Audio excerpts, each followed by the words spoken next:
بسم اللہ الرحمن الرحیم۔ کوشش ہوگی کہ وہ نیکیاں جن کا اللہ کے ذات سے تعلق ہے، اللہ کے حقوق سے، اور وہ جن کا بندوں کے حقوق سے، دونوں کو ساتھ ساتھ لے کے چلتا رہوں، تاکہ شریعت میں دونوں ہیں نا، حقوق اللہ بھی ہیں اور حقوق العباد بھی ہیں۔ تو کل جو بات کی تھی والدین کے بارے میں، وہ حقوق العباد سے متعلق تھی۔ قرآن مجید میں ایک نیکی جس پہ بہت زور دیا گیا ہے وہ ہے ذکر اللہ کی کثرت۔ جس خالق نے بنایا، جس نے پیدا کیا، وہ چاہتا ہے کہ یہ زبان سے بھی مجھے یاد کرتے رہیں، زبان سے بھی مجھے یاد کریں۔ ہم جب نماز پڑھتے ہیں کہتے ہیں سمیع اللہ لمن حمیدہ، کیا مطلب؟ اللہ نے اس کی سن لی جس نے اللہ کی تعریف کی۔ پھر اس کے بعد کہتے ہیں ربنا لک الحمد، اے ہمارے رب تیرے ہی لیے تعریف ہے۔ تو اللہ چاہتے ہیں کہ میرے بندے میری تعریف کریں۔ اللہ محتاج نہیں ہے، محتاج کوئی بھی نہ کرے تو اللہ کے خزانے میں کچھ بھی کمی نہیں آتی، اور بہت ہے تعریف کرنے کے لیے اللہ کی۔ لیکن اللہ کو انسانوں سے محبت ہے تو وہ چاہتے ہیں کہ یہ اچھے کاموں میں ان کی زبان مشغول رہے، اپنے رب کو پہچانے، اس کو زبان سے یاد کیا کریں، ویسے بھی یاد کریں، زبان سے بھی۔ تو اس لیے قرآن مجید میں ذکر اللہ کی بہت فضیلت ہے۔ یذکرون اللہ قیاما وقعودا، کہ اہل ایمان بیٹھے ہوئے، لیٹے ہوئے، چلتے پھرتے، ہر حال میں اللہ کا ذکر کرتے ہیں۔ ایک حدیث میں آتا ہے لا یزال لسانک رطبا من ذکر اللہ، تمہاری زبان ہر وقت اللہ کے ذکر سے تر رہنی چاہیے۔ تو ایک تو یہ ہے کہ ہر وقت جب فارغ بیٹھا ہو انسان ذکر کرے۔ اب یہ ہر ایک کے بس میں نہیں ہوتا، مشکل بھی ہوتا ہے۔ تو حدیث میں رسول اللہ صلی اللہ علیہ وسلم نے مختلف قسم کے اذکار بتائے ہیں مختلف وقتوں میں، تو کم از کم ان اوقات کی پابندی کے ساتھ وہ ذکر کر لینا چاہیے تاکہ کچھ فضیلت حاصل ہو جائے۔ تو میں آج 2 ذکر بتاؤں گا جن کی حدیث میں بہت زیادہ فضیلت ہے، اور وہ ہر مسلمان کو اس کا معمول بنا لینا چاہیے۔ حدیث میں آتا ہے رسول اللہ صلی اللہ علیہ وسلم نے ارشاد فرمایا لَأَنْ أَقُولَ سُبْحَانَ اللَّهِ وَالْحَمْدُ لِلَّهِ وَلَا إِلَهَ إِلَّا اللَّهُ وَاللَّهُ أَكْبَرُ أَحَبُّ إِلَيَّ مِمَّا طَلَعَتِ الشَّمْسِ، فرمائے یہ کلمہ سبحان اللہ والحمد للہ ولا الہ الا اللہ واللہ اکبر، یہ کلمہ مجھے سورج زمین پر جتنی بھی چیزوں پہ طلوع ہوتا ہے ان تمام چیزوں سے زیادہ محبوب ہے مجھے۔ سورج تو ہر چیز پہ طلوع ہوتا ہے، یعنی مطلب کہ دنیا کی ہر چیز سے زیادہ مجھے یہ کلمہ محبوب ہے۔ تو ہمت ہو تو 100 دفعہ صبح اور 100 دفعہ شام کو اس کلمے کا معمول بنا لینا چاہیے۔ اس کے لیے کوئی بہت زیادہ ہمت بھی نہیں چاہیے، اس سے بڑے بڑے کاموں کی ہمت ہے آج کل، تو یہ تو بہت ہلکا کلمہ ہے زبان پہ۔ دوسرا ایک اور حدیث میں آتا ہے، یہ نہ ہو تو وہ دوسرا یاد کر لیں، اس کی بہت فضیلت ہے۔ حدیث میں آتا ہے جس شخص نے لا الہ الا اللہ وحدہ لا شریک لہ لہ الملک ولہ الحمد وہو علی کل شیء قدیر، یہ کلمہ جس نے صبح 100 دفعہ پڑھا تو اس کے اعمال میں 100 نیکیاں لکھی جائیں گی، کتبت لہ 100 حسنہ ومحیت عنہ 100 حسنہ، 100 گناہ معاف ہوں گے، وکانت لہ حرزا من الشیطان فی یومہ کلہ او کما قال صلی اللہ علیہ وسلم، سارا دن اس کی شیطان سے حفاظت رہے گی، اور فرمایا کہ اتنا ثواب جیسے 10 غلام آزاد کیے اس نے، اتنا ثواب۔ اور دوسری روایت میں فرمایا وَلَمْ يَأْتِ أَحَدٌ بِأَفْضَلَ مِنْهُ إِلَّا رَجُلٌ عَمِلَ أَكْثَرَ مِنْهُ، اس دن کوئی شخص اس سے زیادہ نیکیاں نہیں کما سکتا مگر وہ جس نے اس سے بھی زیادہ مرتبہ اس کلمے کو پڑھا ہو، کوئی اس سے نیکیوں میں آگے نہیں بڑھ سکتا۔ تو 100 دفعہ یہ کلمہ، اس کی فضیلت اتنی زیادہ کیوں ہے؟ اس میں اللہ کی توحید کا اعتراف ہے، اور ان کلمات کے معنی بھی ذہن میں رکھ کے پڑھا کریں ان کو۔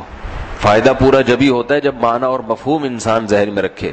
لا الہ الا اللہ، کوئی عبادت کے لائق نہیں سوائے اللہ کے، عبادت میں سب کچھ آ گیا، کوئی مشکل کشا نہیں، کوئی حاجت روا نہیں، نہ کوئی نبی مشکل کشا، نہ کوئی نبی حاجت روا۔ آج لوگ بتوں کو، مسلمان جو ہے نا وہ پیغمبروں کو اللہ کے ساتھ شریک کر رہے ہیں۔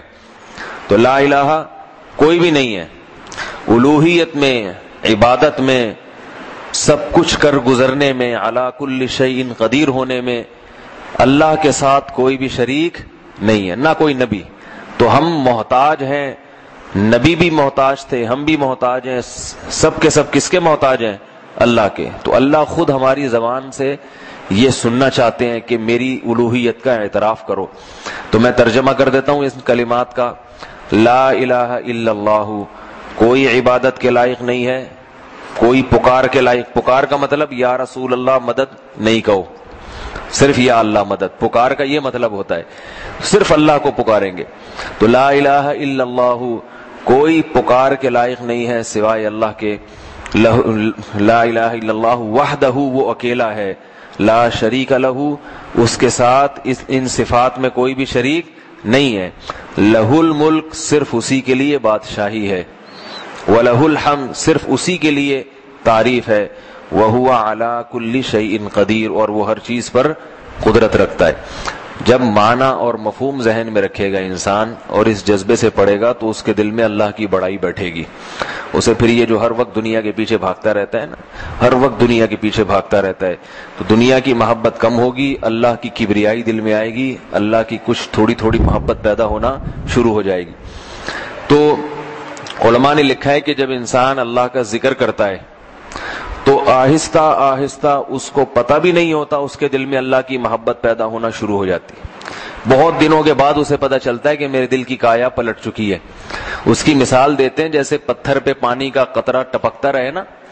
اب روز اگر کوئی دیکھے گا کہ بھئی اس پانی نے کتنا پتھر میں سوراخ کیا تو وہ تو نظر ہی نہیں آئے گا، کچھ بھی نہیں ہو رہا۔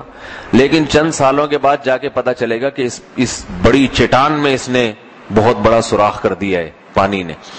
تو اسی طرح جب انسان اللہ کی حمد کرتا ہے، بار بار وہ کلمہ دہراتا ہے، زبان سے 100 دفعہ دہرائے گا ایک ہی وقت میں، تو لاشعوری طور پر اس کے دل میں اللہ کی بڑائی اور اللہ کی محبت بیٹھے گی، اسے پتہ بھی نہیں چلے گا، بیٹھتی رہے گی۔ اور کیا فائدے ہوئے، جلدی سے خلاصہ سنا دیتا ہوں کہ پہلا فائدہ، شیطان سے حفاظت ہو جائے گی، کوئی شخص اس سے بہترین عمل نہیں لے کے آ سکتا، اور 10 غلاموں کو آزاد کرنے کا ثواب ہوگا۔ شیطان میں یہ جنات داخل ہیں، لوگ کہتے ہیں نا آسیب آ گیا، جن آ گیا، چڑیل آ گئی، بھوت آ گیا، تو اللہ کے نبی نے جو عمل بتایا ہے وہ سمجھ میں نہیں آتا، وہ عاملوں کے پاس ہی جا کے گھستے رہیں گے بیٹھ۔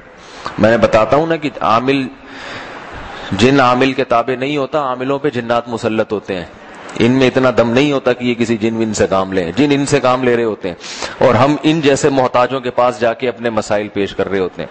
تو اللہ کے نبی نے جو عمل بتایا ہے اس میں جنات سے بھی حفاظت ہے۔ یہ عمل کرنا کس وقت چاہیے؟ نبی صلی اللہ علیہ وسلم نے فرمایا صبح اور شام۔ کس وقت کرنا چاہیے؟ صبح اور شام۔ تو علماء نے لکھا ہے کہ سب سے بہترین وقت، دوسری احادیث کو بھی ملایا جائے تو فجر کی نماز کے بعد، خواتین بھی کر سکتی ہیں گھروں میں، جہاں نماز پڑھنی ہے مصلی پہ کوئی پہلے سے یادداشت رکھ دیں، پرچی وغیرہ، ورنہ بھول جائیں گی۔ کوئی یادداشت رکھ دی، مرد تو نہیں رکھ سکتا، اس نے مسجد میں نماز پڑھنی ہے، وہ دوسروں کو دیکھ کے اسے یاد آ جائے گا۔ تو جہاں انسان فجر کی نماز پڑھے سب سے بہتر کیا ہے؟ وہیں بیٹھے بیٹھے یہ وظیفہ پڑھے، اس کی زیادہ فضیلت۔ یہ مشکل ہو، کوئی کام ہو یا کوئی مسئلہ ہے تو چلتے پھرتے کر لے، یہ دوسرے درجے میں۔ سمجھ میں آ رہی ہے نا بات؟ یہ بھی مشکل ہو تو جس وقت ٹائم ملے، زوال سے پہلے پہلے، 12 بجے سے پہلے پہلے، کسی بھی وقت ٹائم کرے تو 100 کی گنتی پوری کر لے کسی طریقے سے۔ اور شام کی تسبیح عصر کے بعد یا مغرب کے بعد، اس میں بھی افضل یہ ہے کہ عصر کی نماز جہاں پڑھی وہیں بیٹھے بیٹھے، نہیں تو جہاں مغرب کی نماز پڑھی، نہیں تو جیسے ممکن ہو، بس میں، گاڑی میں، پیدل، جس طرح ممکن ہو ان کو پورا کر لے، کوئی مشکل نہیں ہے۔ 100 دفعہ صبح، 100 دفعہ شام۔ اللہ تعالی عمل کی توفیق عطا فرمائے۔ سبحانک اللہم و بحمدک، نشہد ان لا الہ الا انت، نستغفرک و نتوب الیک۔